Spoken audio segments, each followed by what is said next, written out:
మా latest videos కోసం మా ఈ తెలుగు న్యూస్ ఛానల్ సబ్స్క్రైబ్ చేసి గంట సింబల్ యాక్టివేట్ చేసుకోండి. రేపే తిరుమల శనివారం, పైగా అమావాస్య ముందు రోజు. పురటాసి మాసంలో వచ్చే శనివారాలనే తిరుమల శనివారాలు అంటారు. సాక్షాత్తు తిరుమల శ్రీనివాసుడు భూమిపై అవతరించిన మాసమే ఈ పురటాసి మాసం. అందుకే ఈ మాసంలో వచ్చే శనివారాలకు అపారమైన దైవశక్తి ఉంటుంది. వీటినే తిరుమల శనివారాలు అని అంటారు. రేపు శనివారం, పైగా అమావాస్య ముందు రోజు. రేపు అమావాస్య ముందు రోజు కాబట్టి ఇంటిలో ఇది వేసి దీపం వెలిగించండి. మీకు లక్ష్మీదేవి అనుగ్రహం కలుగుతుంది. అమావాస్య ముందు రోజు ఇది వేసి దీపం వెలిగించటం వల్ల మీ ఇల్లు ధనధాన్యాలతో తొలతూగుతుంది. మీ ఇంటిలో డబ్బుకు తిండికి లోటు అనేదే ఉండదు. మీరు మీ కుటుంబ సభ్యులు ఆయురారోగ్యాలతో సిరి సంపదలతో జీవిస్తారు. అమావాస్య తిథి ఎంత గొప్పదో అమావాస్య ముందు రోజు కూడా అంతే గొప్పది. ఈ గొప్ప పర్వదినాన మీరు ఇంటిలో ఇవి వేసి దీపం పెడితే మీ ఇంటిలో కనకవర్షం కురుస్తుంది. మన హిందూ ధర్మంలో ఎన్నో ప్రత్యేకమైన రోజులకు, తిథులకు, సమయాలకు అత్యంత శక్తివంతమైన ప్రాముఖ్యత ఉంటుంది. అలాంటి సమయాల్లో చేసే చిన్నపాటి పూజలు, పరిహారాలు కూడా మన జీవితంలో అద్భుతమైన మార్పులను తీసుకువస్తాయి. సాధారణ రోజుల్లో చేసే పూజల కన్నా ఇలాంటి పవిత్రమైన దినాల్లో చేసే ఆరాధనలు 1000 రెట్ల అధిక ఫలాలను అందిస్తాయని మన శాస్త్రాలు చెప్తూ ఉన్నాయి. అలాంటి అత్యంత శక్తివంతమైన తిథులలో అమావాస్య ఒకటి. అమావాస్య అంటే పితృదేవతలకు, దైవిక శక్తులకు, భూలోకానికి దగ్గరగా ఉండే సమయం. ఈ రోజున చేసే ఏ పరిహారమైనా నేరుగా వారిని చేరి మనకు వారి ఆశీస్సులను అందిస్తుంది. అయితే అమావాస్య రోజున చేసే పరిహారాల కన్నా దానికి ముందు రోజు చేసే ఒక ప్రత్యేకమైన పరిహారం మన ఇంట్లో పేరుకుపోయిన దరిద్రాన్ని, ఆర్థిక కష్టాలను, ప్రతికూల శక్తులను ప్రారద్రోలి సాక్షాత్తు మహాలక్ష్మీదేవి అనుగ్రహంతో మన ఇంట్లో కనకవర్షం కురిపిస్తుంది. కనకవర్షం అంటే ఆకాశం నుండి బంగారం కురవటం అని కాదు. ఊహించిన మార్గాల నుండి ధనం ప్రవహించి మన ఆర్థిక పరిస్థితి అద్భుతంగా మెరుగుపడటం. ఈ పరిహారం చాలా సులభమైనది, కానీ దీనిని పూర్తి భక్తి శ్రద్ధలతో, నమ్మకంతో ఆచరిస్తే దాని ఫలితం మాత్రం అనూహ్యంగా ఉంటుంది. మన హిందూ సాంప్రదాయంలో దీపారాధనకు అత్యంత విశిష్టమైన స్థానం ఉంది. దీపం కేవలం చీకటిని ప్రారద్రోలే వెలుగు మాత్రమే కాదు, అది సాక్షాత్తు పరబ్రహ్మ స్వరూపం. అజ్ఞానం అనే అంధకారాన్ని తొలగించి జ్ఞానం అనే వెలుగును ప్రసాదించే దైవిక శక్తి దీపంలో నిక్షిప్తమై ఉంటుంది. అందుకే మన పెద్దలు ప్రతిరోజు ఇంట్లో దీపం వెలిగించాలని చెప్తూ ఉంటారు. అయితే సాధారణ రోజులలో వెలిగించే దీపం కన్నా కొన్ని ప్రత్యేకమైన తిథులలో, పవిత్రమైన సమయాలలో వెలిగించే దీపానికి అమోఘమైన శక్తి ఉంటుంది. అలాంటి అత్యంత శక్తివంతమైన సమయమే అమావాస్యకు ముందు రోజు వచ్చే సాయంకాలం. ఈ సమయంలో ఇంట్లో ఒక విశేషమైన దీపాన్ని వెలిగించటం ద్వారా మన ఇంట్లో పేరుకుపోయిన ప్రతికూల శక్తి, మన ఇంటిపై ఉన్న సకల దోషాలు, నరదృష్టి పటాపంచలైపోతాయి. ఇంటి యజమానికి, ఆ కుటుంబానికి ఇంటి పాలన కలిసి వచ్చి వారు పట్టిందల్లా బంగారం అవుతుంది. ఈ దీపం మనసులోని కోరికలను నెరవేర్చే కల్పవృక్షంలాగా పనిచేస్తుంది. ముందుగా ఈ పరిహారాన్ని అమావాస్యకు ముందు రోజే ఎందుకు చేయాలో మనం అర్థం చేసుకోవాలి. అమావాస్య రోజున విశ్వంలోని శక్తులు చాలా బలంగా ఉంటాయి. ఆ రోజున పితృదేవతలు భూలోకానికి దగ్గరగా వస్తారని, మనం చేసే ప్రార్థనలు వారికి నేరుగా చేరతాయని నమ్మకం. అయితే ఆ రోజున మన ఇంటి వాతావరణం పవిత్రంగా, సానుకూల శక్తితో నిండి ఉండాలి. మన ఇంట్లో తెలియని ప్రతికూల శక్తులు, దిష్టి దోషాలు, ఇతరుల ఏడుపులు, అసూయల వల్ల ఏర్పడిన శక్తి ఆవరించి ఉంటే అమావాస్య నాడు మనకు అందవలసిన శుభ ఫలితాలు అందవు. అందుకే అమావాస్యకు ఒకరోజు ముందే మన ఇంటిని శుద్ధి చేసుకుని ఒక రక్షణా కవచాన్ని ఏర్పాటు చేసుకోవాలి. ఈ ప్రత్యేకమైన దీపారాధన ఆ రక్షణా కవచంలా పనిచేస్తుంది. ఇది ఇంట్లోని దరిద్ర దేవతను బయటకు పంపి రాబోయే అమావాస్య నాడు లక్ష్మీదేవి అనుగ్రహాన్ని, పితృదేవతల ఆశీస్సులను సంపూర్ణంగా పొందేందుకు మన ఇంటిని సిద్ధం చేస్తుంది. అమావాస్య ముందు రోజు సాధారణంగా చతుర్దశి తిథి వస్తుంది. ఈ రోజు సాయంకాలం చేసే ఈ పరిహారం ఒక విధంగా మన ఇంటికి రక్షణ కవచంలా పనిచేసి లక్ష్మీదేవి ఆగమనానికి మార్గాన్ని సుగమనం చేస్తుంది. ఈ పరిహారం చేయటం ద్వారా అమావాస్య నాడు మనం పొందే శుభ ఫలితాలు రెట్టింపవుతాయి. ఈ పరిహారం చేయడానికి పెద్దగా ఖర్చు కూడా అవ్వదు. మన ఇంట్లో ఉండే వస్తువులతోనే చాలా సులభంగా చేసుకోవచ్చు. ముఖ్యంగా కావాల్సింది పరిపూర్ణమైన నమ్మకం. మీరు ఎంత నమ్మకంతో, ఎంత భక్తి శ్రద్ధలతో ఈ దీపారాధన చేస్తారో అంత మంచి ఫలితాలు మీకు కలుగుతాయి. ఏదో మొక్కుబడిగా కాకుండా మనసు పెట్టి మీ సమస్యలన్నీ ఆ తల్లి తీరుస్తుందని పూర్తి విశ్వాసంతో ఈ దీపాన్ని వెలిగించండి. ఇంతకీ రేపు అమావాస్య ముందు రోజు ఏం వేసి దీపం పెట్టాలో ఇప్పుడు మనం ఈ వీడియోలో వివరంగా తెలుసుకుందాము. అంతకన్నా ముందు మా వీడియో నచ్చితే లైక్ చేసి షేర్ చేయండి. అలాగే మా ఛానల్ని కూడా సబ్స్క్రైబ్ చేసుకుని మాకు సపోర్ట్ చేయండి. అలాగే ఓం లక్ష్మీదేవియే నమః అని కామెంట్ చేయండి. ఇక వీడియోలోకి వస్తే, అమావాస్య ముందు రోజు సాయంత్రం సూర్యాస్తమయం అయిన తర్వాత సుమారు 6 గంటల నుండి 7 గంటల మధ్యలో ఈ పరిహారం చేయాలి. ముందుగా ఇల్లంతా శుభ్రంగా కడుక్కోవాలి లేదా తుడుచుకోవాలి. ముఖ్యంగా పూజ గదిని లేదా మీరు ఎక్కడైతే దీపారాధన చేయాలనుకుంటున్నారో ఆ ప్రదేశాన్ని గంగాజలం లేదా పసుపు నీళ్లు చల్లి శుద్ధి చేసుకోవాలి.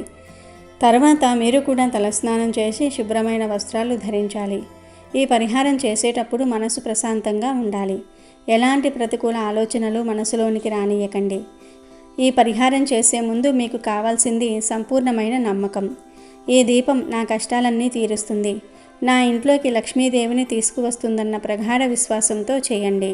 ఇంటిని శుభ్రం చేసిన తర్వాత మీరు తలస్నానం చేసి శుభ్రమైన ఉతికిన బట్టలు ధరించాలి. మనసును ప్రశాంతంగా ఉంచుకొని ఎలాంటి చెడు ఆలోచనలు లేకుండా భక్తి శ్రద్ధలతో పూజకు సిద్ధం కావాలి. ఈ పరిహారానికి ఒక కొత్త మట్టి ప్రమిదను తీసుకోండి. మట్టి ప్రమిదలో చేసే పరిహారాలకు ఫలితం అధికంగా ఉంటుంది. ఆ ప్రమిదకు బయటవైపు పసుపు రాసి కుంకుమ బొట్లు పెట్టండి.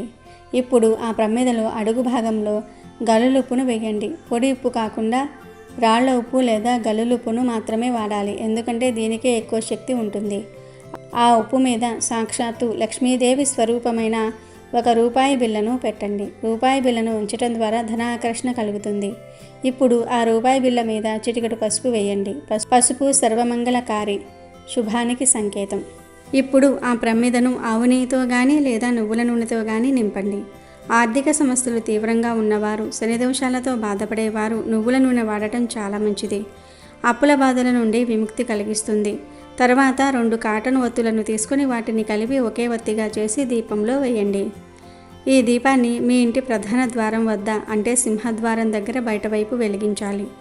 దీపముఖం బయటకు చూసే విధంగా పెట్టాలి. ఇలా చేయటం వలన బయట నుంచి వచ్చే దుష్టశక్తులు, నరదృష్టి, చెడు ప్రయోగాలు ఏవైనా ఉంటే అవి ఆ దీపపు వెలుగుకు నాశనమైపోతాయి, ఇంట్లోకి ప్రవేశించలేవు. అదే సమయంలో ఆ దీపం లక్ష్మీదేవిని మీ ఇంట్లోకి సాధారణంగా ఆహ్వానిస్తుంది. దీపం వెలిగించిన తర్వాత ఆ దీపానికి మనస్ఫూర్తిగా నమస్కరించుకోండి. మీ పేరు, గోత్రం చెప్పుకొని మీకు ఉన్న ఆర్థిక సమస్యలన్నీ ఆ దీపం ముందు కన్నీటితో చెప్పుకోండి. మీ అప్పులు తీరిపోవాలని, ఆదాయం పెరగాలని, ఇంట్లో శుభకార్యాలు జరగాలని, ధనం నిలవాలని ప్రార్థించండి. ఆ తర్వాత ఓం శ్రీ మహాలక్ష్మియే నమః అనే మంత్రాన్ని కనీసం 11 సార్లు లేదా మీకు వీలైతే 108 సార్లు జపించండి. ఆ దీపం వెలుగుతున్నంతసేపు మీ ఇంట్లోని ప్రతికూల శక్తి అంతా తొలగిపోయి ఒక సానుకూలమైన దైవికమైన వాతావరణం ఏర్పడుతుంది. ఆ దీపం రాత్రంతా వెలిగి దానంతటా అదే కొండెక్కిపోతుంది. మరుసటి రోజు ఉదయం, అంటే అమావాస్య రోజున స్నానం చేశాక ఆ ప్రమిద వద్దకు వెళ్ళి అందులో ఉన్న రూపాయి బిళ్ళను తీయండి. దానిని శుభ్రమైన నీటితో కడిగి మీ పూజ గదిలో లక్ష్మీదేవి పాదాల వద్ద పెట్టి ధూపం చూపించి ఆ తర్వాత దానిని మీ డబ్బు పెట్టెలో కానీ, బీరువాలో కానీ, మీ పర్సులో కానీ భద్రంగా ఉంచుకోండి. ఆ రూపాయి బిళ్ళ ఒక ధన అయస్కాంతంలాగా పనిచేసి మీకు డబ్బును ఆకర్షిస్తుంది. ఇక ఆ ప్రమిదలో మిగిలిన ఉప్పు, నూనె, ఒత్తిని ఎవ్వరూ తొక్కని ప్రదేశంలో ఏదైనా చెట్టు మొదట్లో వేసేయండి లేదా పారే నీటిలో కలిపేయండి.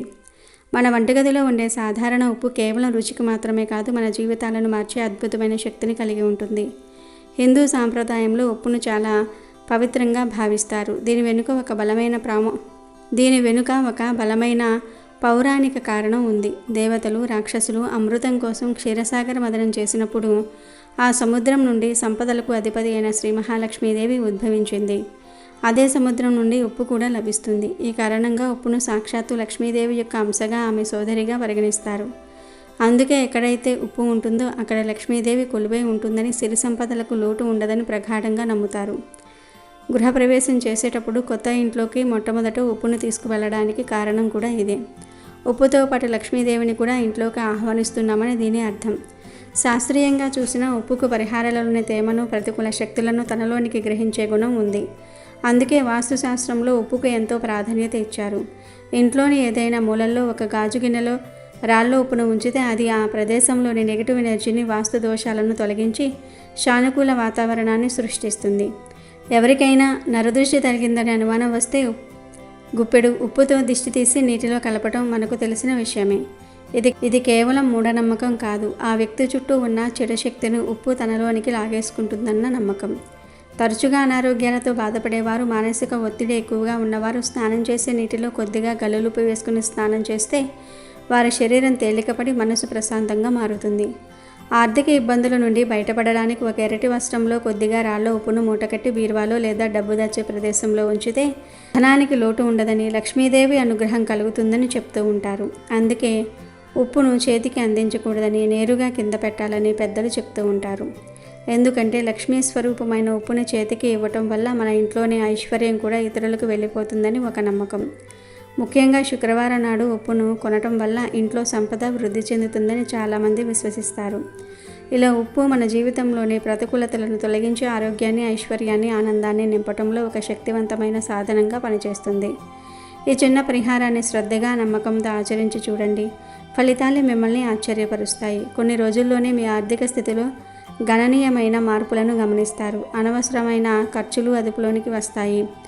ఆగిపోయిన పనులు తిరిగి మొదలవుతాయి. రావాల్సిన డబ్బు చేతికి అందుతుంది. వ్యాపారంలో లాభాల బాట పడతారు. ఉద్యోగంలో ఉన్నతి లభిస్తుంది. ఇంట్లో ప్రశాంతమైన వాతావరణం నెలకొంటుంది. ఈ ఉప్పు దీపం మీ ఇంట్లో ఉన్న సకల దరిద్రాలను హరించి అష్టైశ్వర్యాలను ప్రసాదిస్తుంది. ఇది కేవలం ఒక ఆహారం కాదు, మీ జీవితాన్ని మార్చే ఒక అద్భుతమైన అవకాశం. నమ్మి ఆచరించండి. ఆ జగన్మాత కరుణా కటాక్షాలతో మీ ఇల్లు కనకవర్షంతో తడిసిపోతుంది. ఈ తిరుమల శనివారం నాడు తెల్లవారుజామునే నిద్రలేచి తలస్నానం చేసి ఇంటిని, పూజ గదిని శుభ్రపరచుకోవాలి. ఇంటి ముందు అందమైన ముగ్గులు వేసి ఇల్లంతా పసుపు నీళ్లు చల్లటం వల్ల లక్ష్మీదేవి సమేతంగా స్వామివారు మన ఇంట్లోకి అడుగు పెడతారు. పూజల్లో భాగంగా స్వామివారికి అత్యంత ప్రీతిపాత్రమైన పిండి దీపాలను వెలిగించాలి. బియ్య పిండిలో కొద్దిగా పాలు కలిపి ప్రమిదలు చేసి వాటిల్లో నువ్వుల నూనె లేదా ఆవు నెయ్యి వేసి 2 లేదా 5 వత్తులతో దీపారాధన చేయాలి. ఈ దీపారాధన వల్ల స్వామివారి కరుణకు పాత్రులవుతారు. స్వామివారికి అలంకరణ అంటే ఎంతో ఇష్టం కనుక స్వామి చిత్రపటానికి గంధం రాసి కుంకుమ బొట్లు పెట్టి సన్నజాజి, గులాబీ, గన్నేరు వంటి పూలతో అలంకరించాలి. మీ దగ్గర ఉన్న బంగారు ఆభరణాలతో లేదా ముత్యాల హారాలతో స్వామివారిని అలంకరిస్తే అంతకు రెట్టింపు ఐశ్వర్యం మీ కుటుంబాన్ని వరిస్తుంది. అలాగే తులసి దళాలతో స్వామివారిని పూజించటం వల్ల జన్మజన్మల పాపాలు తొలగిపోతాయి.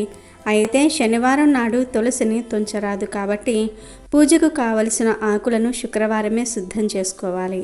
పూజను ప్రారంభించే ముందు పసుపు గణపతిని చేసి ఆయనకు పూజ చేసిన తర్వాతే వెంకటేశ్వర స్వామి పూజను మొదలుపెట్టాలి. ఈరోజు మహిళలు పసుపు రంగు వస్త్రాలు ధరించి పసుపు రంగు పూలు తలలో పెట్టుకుని కాళ్లకు పసుపు రాసుకుని నిండు ముత్తైదువుల స్వామిని కొలవాలి. నైవేద్యంగా పాలతో చేసిన పరమాన్నం లేదా పాయసం సమర్పించటం శ్రేష్టం. ఏమీ లేనివారు ఒక చిన్న బెల్లం ముక్కను సమర్పించిన స్వామి స్వీకరిస్తారు. అలాగే పూజ చేసే సమయంలో గోవింద గోవింద అని స్మరించుకోవాలి. లేదా ఓం నమో భగవతే వాసుదేవాయ అనే మంత్రాన్ని 108 సార్లు జపించాలి. చివరిగా ముద్ద కర్పూరంతో హారతి ఇచ్చి సాంబ్రాణి ధూపం వేసి 3 ప్రదక్షిణలు చేసి నమస్కరించుకోవాలి. ఈ మాసంలో లక్ష్మీదేవి కూడా భూలోకానికి వచ్చి తనను కొలిచే భక్తులకు అష్టైశ్వర్యాలు ప్రసాదిస్తుంది. కాబట్టి వెంకటేశ్వరుడితో పాటు లక్ష్మీదేవిని కూడా పూజించటం వల్ల ఆర్థిక ఇబ్బందులు తొలగిపోతాయి. శని దోషం, కుజదోషం వంటి గ్రహదోషాలతో బాధపడేవారు ఈ పూజ చేయటం వల్ల సకల దోషాలు నివారణ అవుతాయి.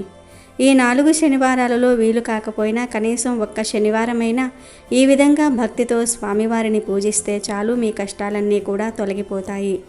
జీవితంలో అద్భుతమైన మార్పులను చూస్తారు. ఈ తిరుమల శనివారం రోజు మాంసాహారం, మద్యం వంటి వాటికి దూరంగా ఉండి సాత్విక జీవనం గడపటం వల్ల పూజాఫలం సంపూర్ణంగా దక్కుతుంది. అమెజాన్లో బెస్ట్ డిస్కౌంట్స్ కోసం వీడియో డిస్క్రిప్షన్లో లింకు ఉంది, చూడండి. అలాగే మా టెలిగ్రామ్ ఛానల్ సబ్స్క్రైబ్ చేసుకోండి.